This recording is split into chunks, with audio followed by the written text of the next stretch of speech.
বন্ধুসকল নমস্কাৰ আশা ৰাখিছোঁ আপোনালোক সকলো কুশলে আছে আৰু কুশলে থাকিব লাগে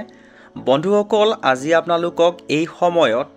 জনাবলৈ লৈছোঁ চাওক আপোনালোকে স্ক্ৰিনলৈ মন কৰিব লাইফ ইন্সুৰেন্স কৰা সকলৰ বাবে এটা গুৰুত্বপূৰ্ণ খবৰ শেহতীয়াকৈ প্ৰকাশ পাইছে যদি আপুনি ইন্সুৰেন্স পলিচি ৰাখিছে যিকোনো কোম্পানীৰ তেনেহলে আজিৰ এই গুৰুত্বপূৰ্ণ ইনফৰমেশনটো মিছ নকৰিব কাৰণ শেহতীয়াকৈ মহামান্য উচ্চতম ন্যায়ালয়ৰ এটা গুৰুত্বপূৰ্ণ ৰায় আহিছে পলিচিৰ ওপৰত সকলো সবিশেষ জনাম এই ইনফৰমেশনটো পোৱাৰ লগে লগে আপোনালোকৰ সৈতে শেয়াৰ কৰিছো আৰু আশা ৰাখিছো আপোনালোকে ইনফৰমেশনটোৰ সৈতে সহযোগিতা কৰিব তে বন্ধুসকল দেৰি নকৰাকৈ মই পাছৰ ইনফৰমেশনসমূহ আপোনালোকৰ ওচৰত হাইলাইট কৰিবলৈ যত্ন কৰিছো চাও মহামান্য উচ্চতম ন্যায়ালয়ে পলিচি ক্লেম নেপোৱাৰ এটা গুৰুত্বপূৰ্ণ ৰায় দিছে বন্ধুসকল আমি পলিচি কৰিলে পলিচি কিবা কাৰণত যদি পলিচি হোল্ডাৰৰ ডেথ হৈ যায় তেতিয়া হলে পলিচি ক্লেম কৰে নমিনিৰ একাউণ্টত পলিচিৰ ধন ক্ৰেডিট কৰি দিয়া হয় কিন্তু কি কাৰণত পলিচি হোল্ডাৰৰ মৃত্যুৰ পাছতো ক্লেম ৰিজেক্ট হ'ব পাৰে এটা গুৰুত্বপূৰ্ণ ইনফৰমেশন শেহতীয়াকৈ মহামান্য উচ্চতম ন্যায়ালয়ৰ পৰা প্ৰকাশ পাইছে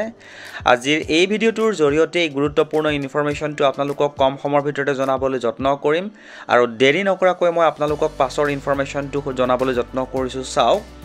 সুপ্ৰিম কোৰ্টৰ নিৰ্ণয় জীৱন বীমা দাবী প্ৰত্যাখ্যানৰ কাৰণ এটা গুৰুত্বপূৰ্ণ ইনফৰমেশন বুলি ক'ব পাৰি এই মুহূৰ্তত পলিচি কৰা সকলে এই ইনফৰমেশনটো মিছ নকৰিব জনাবলৈ লৈছো চাও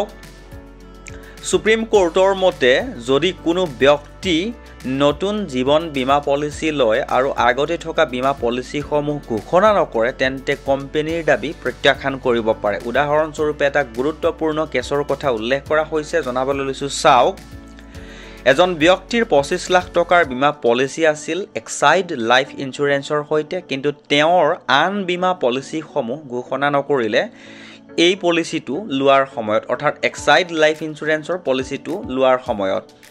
বীমা কোম্পানীৰ মতে এই অঘোষিত তথ্য গুৰুত্বপূৰ্ণ তথ্য গোপন হিচাপে গণ্য কৰা হয় আদালতৰ ৰায় হল বীমা হল সৎ আৰু বিশ্বাসৰ চুক্তি আৰু সকলো গুৰুত্বপূৰ্ণ তথ্য ঘোষণা কৰাটো বাধ্যতামূলক গতিকে নতুন জীৱন বীমাৰ পলিচি বা লাইফ ইন্সুৰেন্সৰ পলিচি লোৱাৰ আগতে থকা সকলো পলিচি সঠিকভাৱে সেই সময়ত উল্লেখ কৰাটো বাঞ্ছনীয় অন্যথা ক্লেম ৰিজেক্টটো হ'ব পাৰে এটা গুৰুত্বপূৰ্ণ ইনফৰমেশন পালো আৰু পোৱাৰ লগে লগে শেয়াৰ কৰিলো ইনফৰমেশনটো যদি ভাল লাগিছে তেনেহলে আপুনিও এবাৰ শেয়াৰ কৰিব বুলি আশা ৰাখিলো